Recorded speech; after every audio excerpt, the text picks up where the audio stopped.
मानव बुद्धि की एक अपनी सीमाएं होती हैं। एक प्रकार से देख लो तो ये स्थूल है। इसके माध्यम से सूक्ष्म को या परमात्मा को जान पाना संभव नहीं है।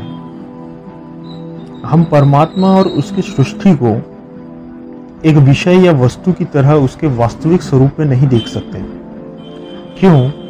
क्योंकि हम स्वयं उसका एक अंश हैं, उसका हिस्सा हैं, और इसीलिए उसके भीतर मौजूद रहते हुए एक दर्शक की भांति उसे पूरा का पूरा देख पाना नामुमकिन है। और जब हम ऐसा करने की कोशिश करते हैं, अर्थात बुद्धि के माध्यम से परमात्मा को जानने का प्रयास करते हैं, तो हमें जो दिखाई देता है वह परमात्मा नहीं होता, उसका एक आभास मात्र ही होता है। और इसीलिए परमात्मा के संबंध में हम सब की व्याख्याएं अलग अलग मालूम होती हैं। और इसी बात को अगर देखें तो हिंदू दार्शनिक इस तरह कहते हैं कि जब तक सब्जेक्ट अर्थात दृष्टा और ऑब्जेक्ट अर्थात दृश्य के बीच द्वैत रहेगा, या कहें कि जब तक दृष्टा अपने आप को दृश्य से अलग मानता रहेगा, तब तक उसके द्वारा प्राप्त किया गया ज्ञान अधूरा ही होगा।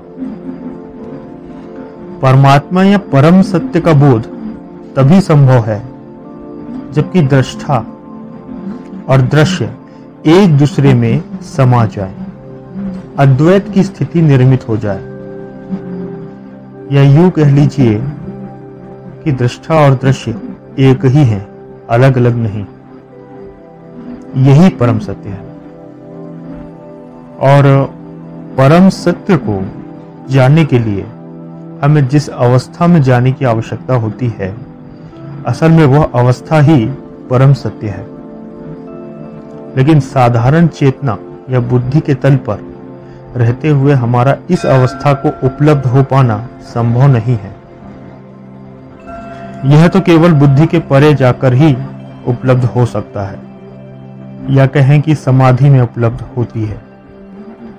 बुद्धि के परे या समाधि की यह अवस्था हिंदू दर्शन की विशेषता है। अर्थात यह जो अवस्था है सुपर मेंटल या सुपर कॉन्शियसनेस की, यह हिंदू दर्शन की विशेषता है। पश्चिम के दार्शनिकों के लिए यह अब तक एक अबूझ पहेली बनी हुई है, और वे शुरू से ही इसका खंडन करते चले आ रहे हैं। हिंदू दार्शनिकों के मुताबिक जब हम ध्यान, इंट्यूशन या योग के माध्यम से समाधि की अवस्था में पहुंचते हैं, तभी परमात्मा को उपलब्ध हो पाते हैं। पश्चिम में तो इंट्यूशन के जरिए अतीन्द्रिय ज्ञान प्राप्त होने को लेकर तो फिर भी कुछ सहमति रही है, लेकिन यौगिक क्रियाओं के माध्यम से सुपर मेंटल या सुपर कॉन्शियसनेस जैसी किसी अवस्था में पहुंचने की बात को पश्चिम दर्शन शास्त्री अब तक स्वीकार नहीं कर पाए हैं। वाद विवाद के दृष्टिकोण से एक पल को अगर हम यह मान भी लें कि योग के माध्यम से परमात्मा या परम सत्य को जानना संभव है, तब भी इसे वर्णित करने की समस्या तो जस की तस बनी ही रहेगी, क्योंकि जैसे ही हम इसकी व्याख्या करने की कोशिश करते हैं, वैसे ही सामान्य चेतना वाली स्थिति में लौट आते हैं, वैसे ही अद्वैत खत्म हो जाता है। मतलब दृष्टा और दृश्य अलग अलग हो जाते हैं, और हम फिर से स्थूल बुद्धि की सीमाओं में बंधकर असहाय हो जाते हैं। और यही कारण है कि परमात्मा की हमारी सारी व्याख्याएं मानवीय ही होती है। लेकिन जो मानवीय हो, जो मानव बुद्धि की सीमाओं में बंधा हो, वह परमात्मा कैसे हो सकता है? जरा आप भी सोचकर देखिए। धन्यवाद।